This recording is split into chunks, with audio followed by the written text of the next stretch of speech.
Buenas tardes. Toca hablar ahora del pensamiento liberal anglosajón y de la Ilustración, ¿no? Para terminar esta serie de breves vídeos que hacen referencia al pensamiento político moderno, ¿no? La evolución del pensamiento político desde el humanismo hasta la Ilustración.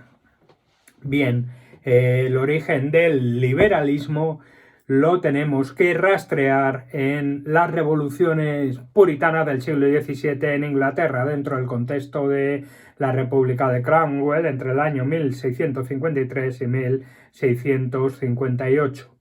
Todo este proceso revolucionario y de conflicto culminó con la restauración del rey inglés Carlos II, que fue coetáneo del rey español Carlos II de los Austria, el último Augsburgo. El despotismo terminó en el año 1668 con la gloriosa Revolución. Bien, Inglaterra y Escocia finalmente lo que hacen es establecer un sistema de monarquía parlamentaria, otorgando más importancia a la Cámara de los Comunes.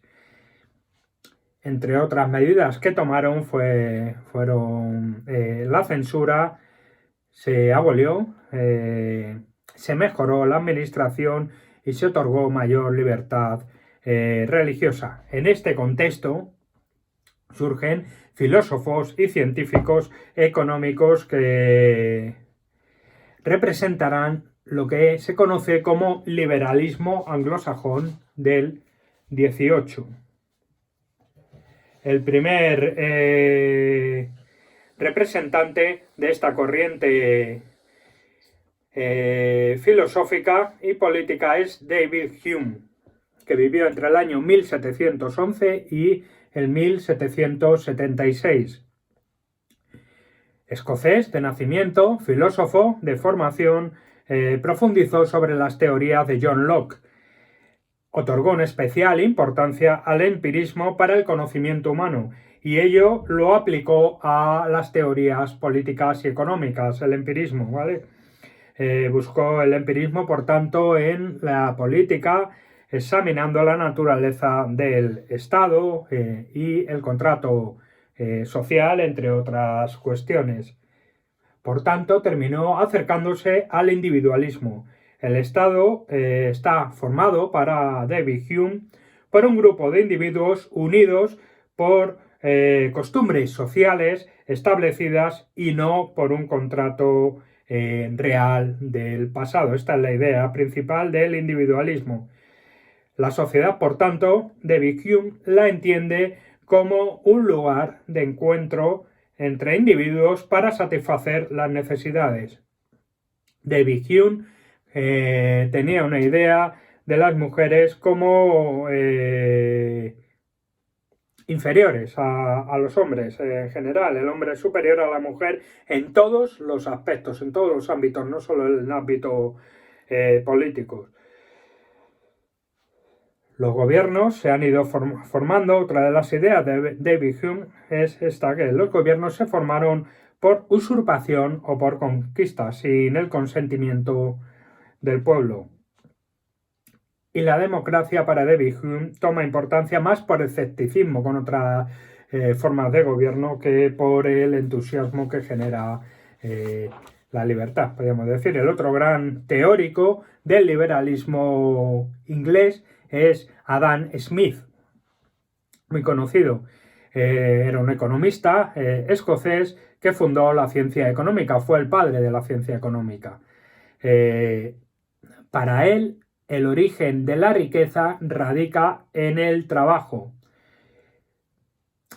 Por lo tanto, se generará más riqueza cuanto más eficaz y más especializada y divididas estén las tareas en una sociedad.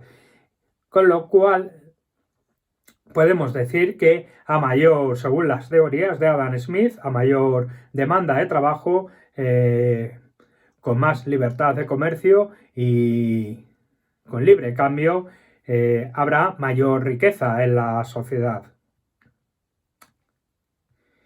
La riqueza de las naciones es una de sus obras fundamentales y en ella explica que el egoísmo y el interés individual son virtudes de los hombres que funcionan como motor del progreso y del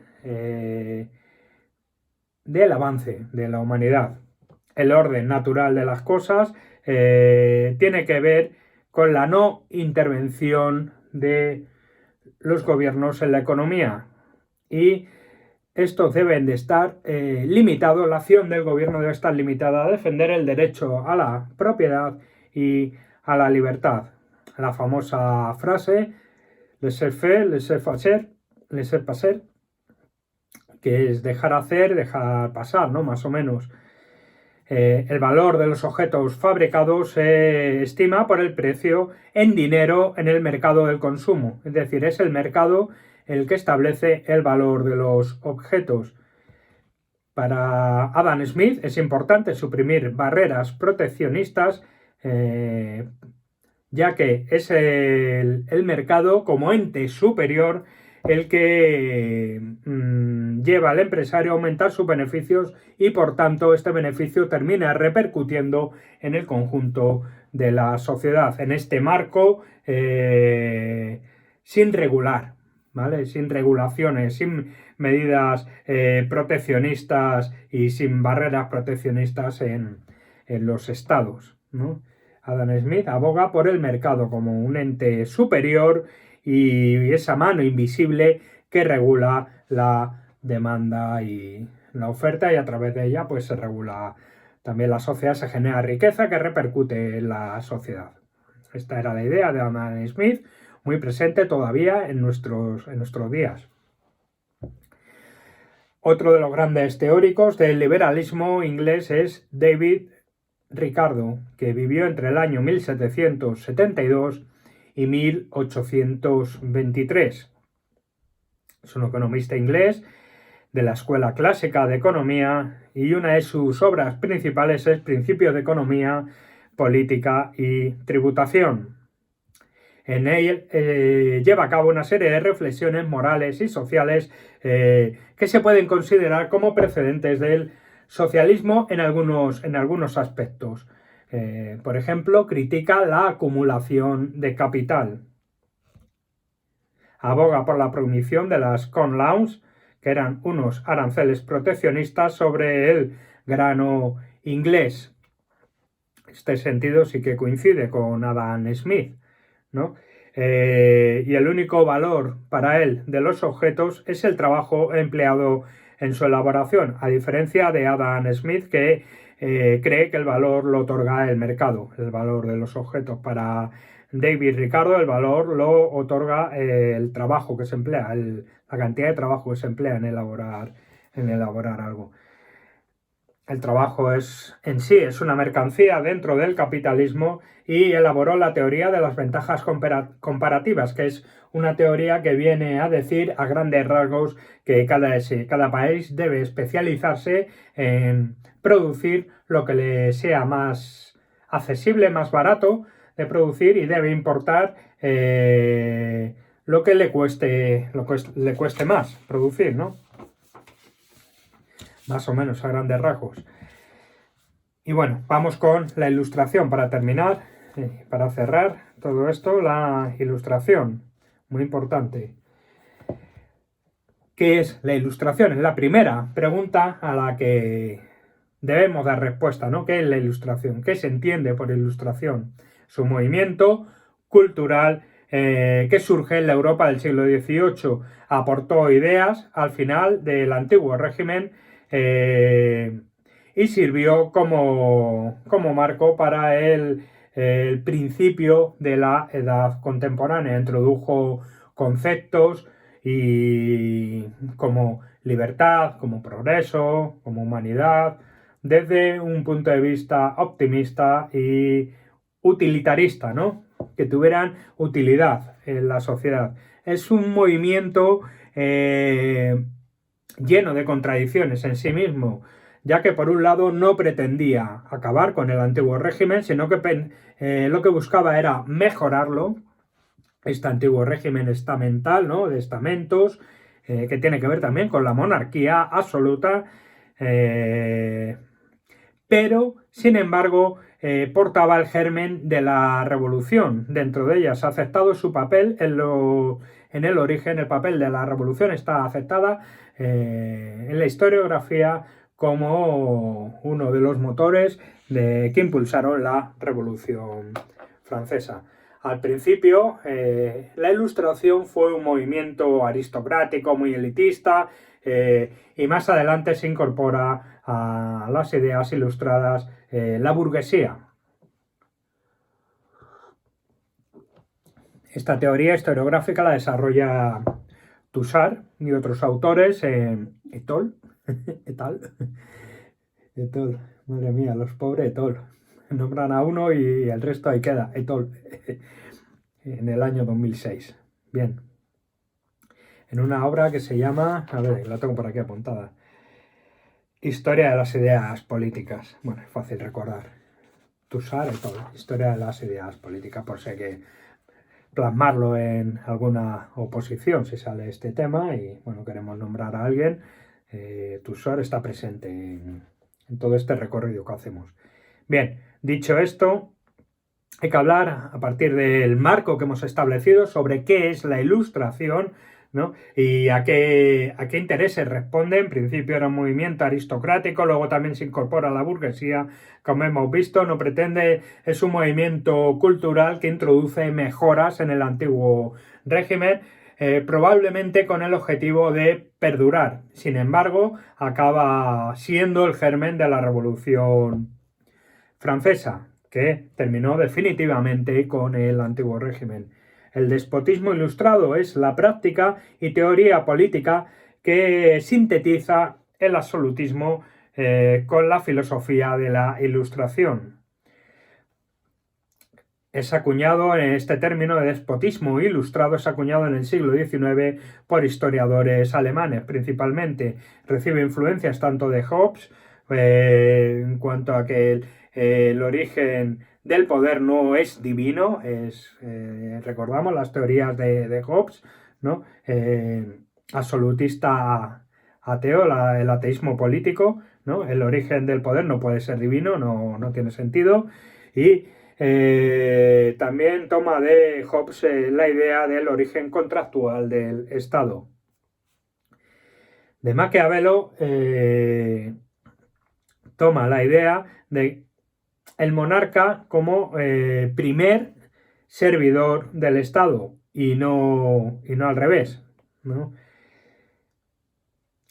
Otra de las ideas del despotismo ilustrado, que digamos que es la aplicación práctica de la Ilustración en las teorías, en la política, es que el fin del Estado debe ser la felicidad del pueblo sin su participación. La famosa frase que se dice en secundaria, que decimos los profes mucho a los alumnos para que se queden con la idea principal de lo que es el despotismo ilustrado, es todo para el pueblo, pero sin el pueblo. Promover la riqueza mediante reformas que consensúan el rey y su grupo de ministros y su gobierno, el rey y su gobierno, para ser precisos en los términos.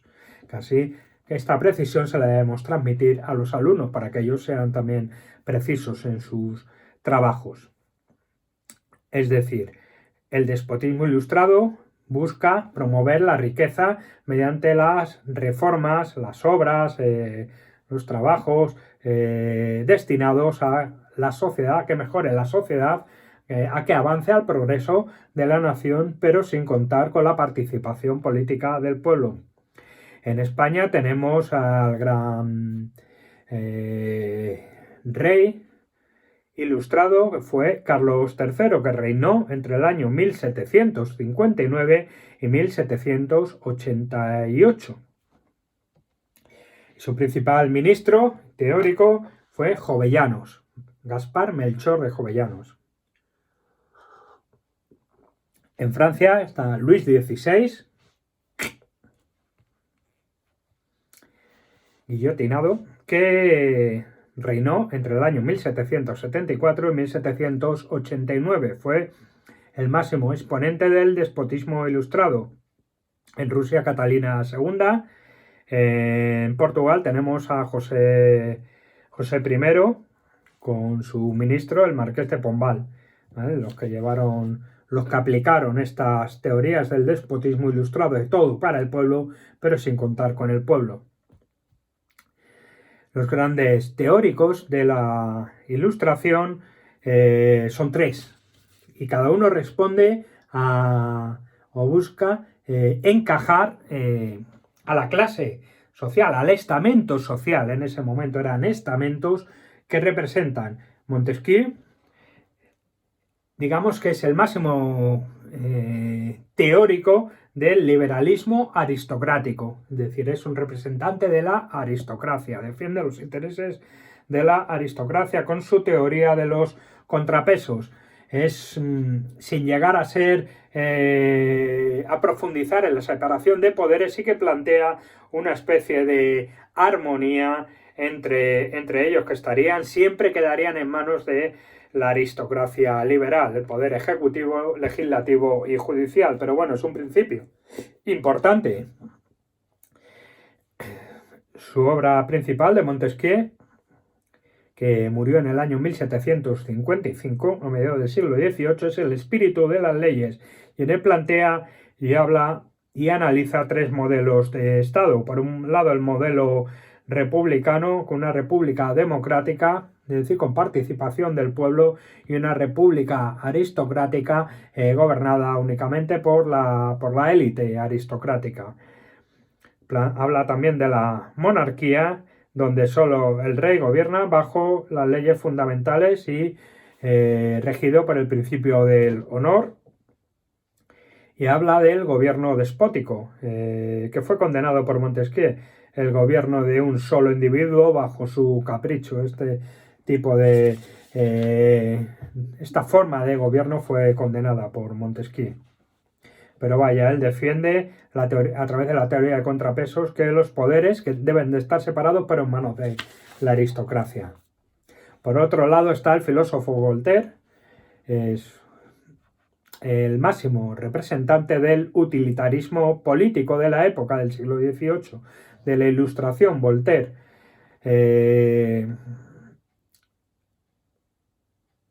tiene influencias y además influyó en el malthusianismo, en David Ricardo, que hemos visto, Stuart Mill, Adam Smith. Son influencias que recibió y a las que alimentó también con su obra, que es bastante contradictoria. La burguesía termina reconociéndose en ella, por lo tanto podemos decir que Voltaire plantea un modelo de Estado en el cual la burguesía se sienta representada y pueda participar políticamente. Él practica una política cotidiana, ¿no? Sus teorías es llevar a la práctica, ¿no? Las ideas que plantea, como la supresión de la tortura y de la pena de muerte, la supresión de algunos privilegios señoriales, ¿no?, propios del antiguo régimen, y plantea también un gran catálogo de reformas en general que debían ser llevadas al terreno de lo práctico, debían saltar de la teoría a la práctica.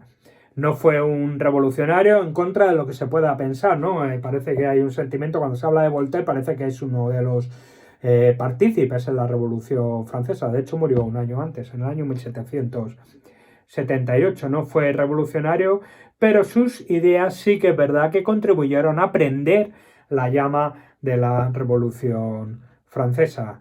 Una obra importante es Cándido y el optimismo, y otro Cartas inglesas o Cartas filosóficas. Y por último hay que hablar de Rousseau.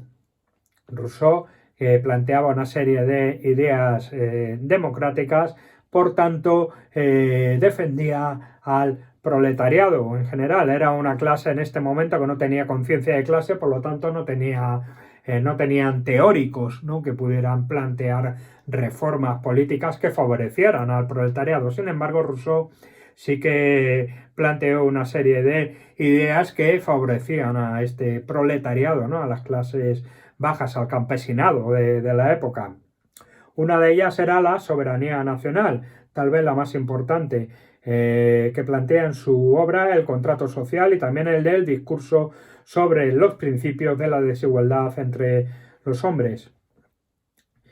Critica a la oligarquía, a la monarquía y también al sistema democrático tal como se entendía en ese momento. Y aunque no terminó por decantarse por ningún sistema de gobierno, aunque plantea ideas democráticas, él no se decanta por un sistema democrático, digamos, tampoco por un sistema aristocrático que planteaba Montesquieu o por un gobierno de la burguesía, ¿no?, de Voltaire. El origen de la sociedad, él cree que radica en un pacto social. La soberanía, por tanto, es un atributo esencial e inalienable del pueblo. La soberanía nacional reside en el pueblo, tiene su origen en el pueblo. Por tanto, el pueblo, las clases bajas, deben participar en la política. Esta era la idea más revolucionaria de Rousseau. Su idea no era una sociedad igualitaria para nada, pero buscaba corregir injusticias y acercar esa enorme distancia que había entre pobres y ricos. Para Rousseau, la mujer estaba en un segundo plano y subordinada al hombre. A pesar de esas ideas democráticas, no eran tan avanzadas como para él, como para considerar la igualdad entre hombres y mujeres. Por tanto, Rousseau tiene ideas en parte democráticas porque plantea sobre todo el concepto de la soberanía nacional, ya que el origen de la sociedad, insisto, radica en el pacto social. La soberanía es un atributo esencialmente del pueblo, esencial e inalienable del pueblo. Y bueno, por último hay que hablar de el gran elemento, el gran instrumento transmisor de las ideas ilustradas fue la enciclopedia. En ella se pretendió recopilar todo el conocimiento humano en una obra gigantesca escrita que se terminó en el año 1772. Se utilizaron otros medios también como las universidades, las academias, las sociedades económicas de amigos del país, que en España tuvieron una especial importancia. Todavía existe alguna. En Zaragoza hay una y la Matritense sigue existiendo todavía. Ahora, lógicamente, en otro contexto, tiene otros objetivos, pero más bien de preservar la obra en este momento, pero en su momento con Carlos III tuvieron una relevancia importante, aunque nunca llegaron a concretarse las ideas que planteaban en términos de modernización de la economía y demás. Era la principal organización ilustrada, digamos, en España, las sociedades económicas de amigos del país. Y la prensa, por supuesto, tuvo un papel también muy relevante en la divulgación de las teorías y de las ideas ilustradas. Y bueno, con esto ya invitándoos a reflexionar sobre la ilustración como elemento que no pretendía, no es un pensamiento revolucionario, no es una teoría, la ilustración no son teorías revolucionarias, pretendían apuntalar el antiguo régimen de alguna manera, se anticipaban a lo que podía venir, ¿no? Pero lo que hacían era intentar reformar, intentar apuntalar ese antiguo régimen, esos sistemas de gobierno, esas monarquías absolutas, transformarlas en regímenes despóticos, ¿no?, como se conoce, el despotismo, ¿no?, el despotismo ilustrado. Como vemos, intentan algunos autores mejorar, como Voltaire, incluyendo a la burguesía o poniendo en el foco de la política a la burguesía. Montesquieu abogaba por la aristocracia, la separación de poderes, pero por la aristocracia, y Rousseau, que bueno, es el que habla del concepto de soberanía nacional, introduce algunas ideas democráticas, aunque para él las mujeres estaban en un segundo plano. Todo esto se canaliza a través de las obras de estos autores y sobre todo a través de la enciclopedia.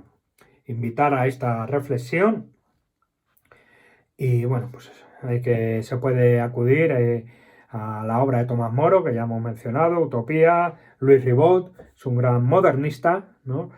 Muy conocido de la UNED, además es miembro de la Real Academia de la Historia. Tussard et al.